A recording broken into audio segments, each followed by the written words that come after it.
Well, the seasons are changing on a beautiful day out west as the Weber State Wildcats make their way to Moscow, Idaho to take on the Idaho Vandals, and basketball fans can rejoice. This is March. We're excited to be here with you. Trevor Williams alongside Stephen Madison. And Stephen, it's go time for these teams trying to secure seeding down the stretch for the Big Sky tournament, and Idaho has the extra emotion of a senior day. Yeah, there's a lot of excitement, and it is go time. And Weber State coming off a really exciting win in Cheney, and Idaho coming off a tough one versus Idaho State. For Weber State, Blaze 3, their star guard, one of the best scorers in the country in February, averaging 24 points a game last month. Yeah, 24 points a game last month. In Big Sky Conference play, 21.5 points per game. He knows how to fill it up. He can knock down outside shots. He's really efficient at getting to the rim and being a physical finisher as well. Jack Payne brought some fire to his game on Thursday night. You really liked the intensity he was playing with on the floor. Yeah, I really liked his intensity, but he just brings that grittiness, that toughness that the Vandals need on the defensive end, the offensive end. Really efficient on the offensive glass versus Idaho State on Thursday. They're going to need a lot of Jack Payne's effort today, and it's got to be throughout the whole team. He takes a shot from Colton Mitchell.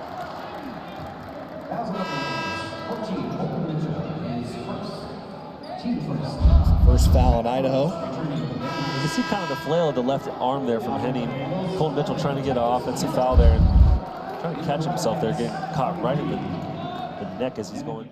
We love the effort by Titus here out there on the defensive end, but he's got to have the understanding in transition. Great job coming off this, handoff and getting in between it. But you got to understand, 3 Weber State players are back. They got lucky with the ball going out. That backdoor layup, but really good job from the Vandals for the most part here in the first, the first half. But it starts with Isaiah Brickner, energy on the defensive end and getting out and showing you that highlight reel dunk. Part of Montana's player getting held in that process of falling to the floor, and so we'll see here if there's any indication of that. Yeah, rebound here. Jack Payne sees Varty Iman just not paying attention. And then you get tangled up naturally like that. That's a dangerous thing. You can see the wrist action of Jack Payne. I mean, those are where broken hands, broken wrists can come into play. And you kind of see, when you see that play, you see the elbow turned in for Vartiainen. And that's the question, is he pulling him into the ground with the way that elbow is positioned? Or is it a natural fall and you're just kind of bracing yourself? It'll be interesting to see what the referees decide on this call. So that's what Ray Ames, Toby Doolittle, and Wasey Lim, the officials today, are taking a look at. As it stands right now, Idaho basketball, the second foul on Vartiainen. The question, will the foul be upgraded? I mean, from the replay, I could see this going either way. I could see them, saying, hey, he hooked, but then I can see them also saying, he's naturally fallen and grips his arm as we see another shot here of the play. So you're watching that left arm. Yeah, I think the referees might get them for it. It just looks like he's naturally, he's trying to grab Jack Payne's arm there to not allow him to get the ball. Crowd didn't like it. It'll be Weber State basketball when we come back. Julius Mims showing out on senior day for the Vandals, who lead by 2.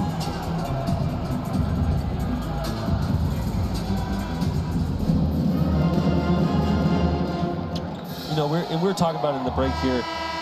Colton Mitchell does a good job of moving his feet, getting in front of Threet there, but the off arm grabbing him just makes it tough for the refs to give that offensive foul there. And Julius Mims fired up. He says that looks like something I would do as Morris gets back into this play. And not just Tyler Morris with the spectacular block there, but it's Chris Gonzalez's effort to get in, to make 3, just have to think about that layup and slow up. For him to cap the first half of play. And we've got a good game this afternoon in Moscow, Idaho. 1-point contest headed to the break. The Vandals leading by 1. It's a great Saturday to kick off the month of March. Your Big Sky Hoops and Senior Day. We're coming back with the halftime, brought to you by Northern Quest.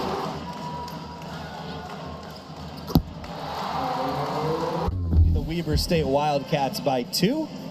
And we We take a look at the play from Blaze 3 in the first half. This got him going, these couple backdoor cuts from Alex Chu, and then you saw him really hunt his shot down the stretch. And start off early on, not able to get the mid-range outside shot going, but you get yourself going with a few layups, and then you start to get those nice little wiggles, and you're able to feel those rhythm shots. And you can see those last two. That one I thought was a three-pointer, foot on the line, but a good first half from three. Tyler Morris on the other side for Idaho. He got cooking late in the half. That block shot really sparked him. He had a couple made three-pointers after that big defensive play. Yeah, and you talk about a player that really hunts those shots from three-point land. He's always moving, always active, and gives him the opportunity to be available for his teammates for open three-point shots. I like that move, going back off the three. Blaze 3. Jack Payne knocked him to the floor, and all that space on the perimeter, it created this driving lane for Blaze 3. Just his patience there. One player ran by, set kind of like a ghost screen. Yeah, basketball right after this. 39-37 lead for Idaho. This game heating up. Jack Payne just getting off those feet. Good footwork, good finish from Jack Payne, and he's got these Vandals playing well right now. To the free throw line. But anytime you play in a zone on the out-of-bounds play, you send some cutters, and you find Alex Chu cutting right to the rim. Blaze 3 with the foul. See that two players from Weber State spread out on the inbounds, and then Alex Chu just waits patiently for his time to cut to the rim. Play would have worked out. This led to the timeout for Idaho. The takeaway by Weber State. Just the fourth Idaho turnover. And I think the Vandals, well, they had a fair argument that Colton Mitchell may have taken a shove on his drive inside, but it still was a good look at three for Isaiah Brickner. Their cuts and their back cuts that they really like. And Morris, when you're such a good three-point shooter, you gotta showcase your cutting ability because teams tend to overplay, and that's why he's able to get open. Two shots here for Morris, who has not scored yet in the spurt to take the lead back at home. And a big-time shot from Tyler Morris, but it's the setup of Colton Mitchell. He's looking across the court at Chris Gonzalez. The whole Weber State defense moves to the right, and Tyler Morris is just sitting wide open in the corner. Crowd to its feet, and we'll take a timeout. The Vandals now lead 51-50. Close one coming up in the final 8 here on ESPN+. Building's ready to pop. Gonzalez trying to give him a reason to, and he does on the pull-up three. Another timeout by Weber State as Idaho takes the largest lead of the game at 7. And you said energy after the Julius Mims block shot. Coming over to help Colton Mitchell on that drive from Nigel Burris leads to this transition basket again from the three-point line for Chris Gonzalez. And like you mentioned, ICC Arena erupts with energy on senior day here. As well, with his 25 points, 7 assists. But Idaho, man, these threes, they just keep coming. They just keep coming. It's Colton Mitchell that's finding these guys. And Idaho takes a three-point advantage. It just feels like a heavyweight fight right now. You know, blows being thrown from both sides. Big-time shots being made on both sides of this game, and it's just been exciting. And you can see this one here from Colton Mitchell, just quick sidestep. It gets to that 1-2. His feet are so quick, and he gets the shot off. It was a little bit of a sleepy first half. And just an outstanding play there from Alex Chu, the 7-footer, able to get up and get that steal on the move. Such a tough play.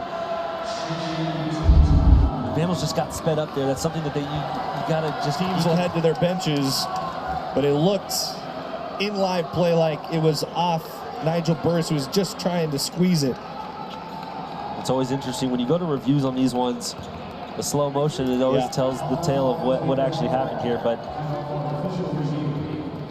Yeah, and that's kind of almost the unfair thing, right? It's like once you start to break it down to the frame and the frame by frame, you can sometimes see some weird things about, is there a second hand in there that pushes it out? Yeah, and you can see here, Burris gets his hands up, Jack Payne comes in, but it looks like it's coming off of Burris there, and it's going to be Vandal ball. Yeah, it's clearly off his right hand and out of bounds. This will be a very quick review, you would think. And now, you know, the Vandals got to draw something up here. Mitchell flying around the floor for Idaho, trying to make it happen. We look back. Mitchell's hand in there. Ooh, it looks like on the frames that it's stuck back off the hand of Alex Chu. Yeah, it's one of those ones again where the slow motion, the gripping of the ball, you see it all the time in slow motion, and it just stays in Alex Chu's hands there a little bit longer than Colton Mitchell's. I would bet the officials are going to try to find a second angle of it from the inside of that play, but they're looking at, you look at the seams on the ball, which way they start to spin, and it certainly looked from there like Mitchell started the contact, but the end of it was pushed out of the hand from Chu. So if that happens, and it's back to Idaho for Weber State, you're in a situation here again where you got to try to go for a quick steal, and then a foul would send Idaho to the line for 1-1. I mean, they've still got time with the shot clock, so you might want to play the possession out. I know the time's going to run down, but it'll be interesting to see what they do. But, you know, you got to feel bad for the big fella. He's got massive hands there. Yeah. Sometimes it's tough. But Colton Mitchell, the last 2 possessions, coming up with the hustle plays that have helped the Vandals get this 3-point lead. That's the second angle on this. And I think that helps you see clearly straight on where the fingers are for Chu. Yeah, it's clearly going to be the Vandals' ball here. But, I mean, you bring up a good